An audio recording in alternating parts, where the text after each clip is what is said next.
Perubahan iklim punya dampak yang nyata bagi kehidupan manusia. Dampaknya bisa menyebabkan hilangnya sumber daya alam penting, penyakit, dan pada akhirnya memicu konflik. Oleh karena itu, kita harus berkaca ke masa lalu bahwa perubahan iklim bisa mengancam manusia. Ancamannya bahkan bisa mengakhiri peradaban jika tidak dipersiapkan dengan baik. Ancaman ini harus menjadi perhitungan karena ada banyak peradaban di masa lalu yang sirna akibat perubahan iklim. Salah satunya peradaban di pegunungan Andes, Amerika Selatan. Dalam sebuah penelitian yang dipublikasikan pada Juni 2023 di jurnal Quaternary Research mengungkapkan bahwa hilangnya peradaban di pegunungan Andes disebabkan kekerasan yang meningkat.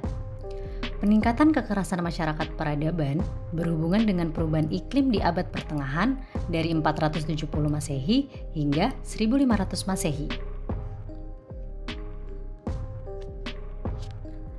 Terutama pada jangka waktu 900 Masehi hingga 1250 Masehi. Suhu iklim di pegunungan Andes meningkat, membuat kekeringan terjadi dan negara bagian pertama di sana runtuh. Para peneliti menemukan bahwa penurunan curah hujan memprediksi adanya peningkatan tingkat trauma kepala. Kekerasan yang dialami masyarakat pegunungan Andes adalah disebabkan oleh terbatasnya sumber daya. Pada bagian tengah sampai selatan pegunungan Andes mengalami peningkatan potensi persaingan. Akhirnya, persaingan ini menimbulkan kekerasan di antara penduduk di masa lampau. Pegunungan Andes merupakan tempat asal dari kekaisaran Inka yang terkenal. Selama periode perubahan iklim di masa lampau, para arkeolog menemukan ada 3.000 temuan patah tulang manusia dari 58 situs arkeologi di Peru, Chili, dan Bolivia. Penanggalan cedera itu oleh para peneliti dibandingkan dengan waktu akumulasi es. Pada saat itu, ternyata gletser di Quelccaya yang merupakan sumber air terbesar di iklim dingin menurun selama 10 cm. Hal ini menandakan peningkatan suhu terjadi, diikuti dengan kekeringan di dataran rendahnya. Dari waktu ke waktu, mereka mendapati situs wari di Peru dan Tiwanaku di Kolombia ditinggalkan oleh penduduknya. Dari sini, para peneliti mendapati bahwa ada kejatuhan sosiopolitik di sana, seiring dengan perubahan iklim global pada masanya.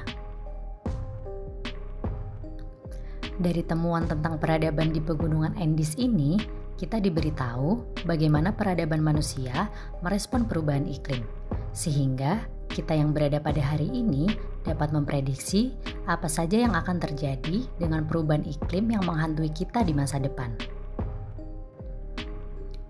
Ditambah lagi, dalam studi tersebut mengungkapkan penduduk di kawasan pegunungan Andes adalah tempat yang termarginalkan. Hal itu diketahui oleh para peneliti bahwa situasi pada masanya sangat berbeda jauh dengan yang ada di pesisir. Di dataran rendah, peradaban seperti kekaisaran Inka di Chili dan Nazca di Peru tidak menunjukkan adanya kekerasan. Padahal, situasinya sama-sama menghadapi perubahan iklim yang nyata.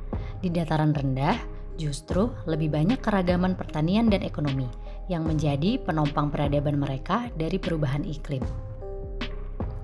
Artinya, dengan temuan ini memberi kita pengetahuan bahwa masyarakat terpinggirkan dan berada di pedalaman sangat rentan akan perubahan iklim.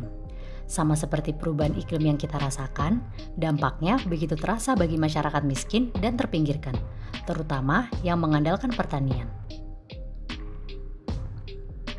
Tentunya, jangan sampai peradaban manusia modern hari ini mengulang kembali apa yang terjadi di pegunungan Andes. Aktivitas memitigasi perubahan iklim juga harus memikirkan masyarakat terpinggirkan dan di pedalaman.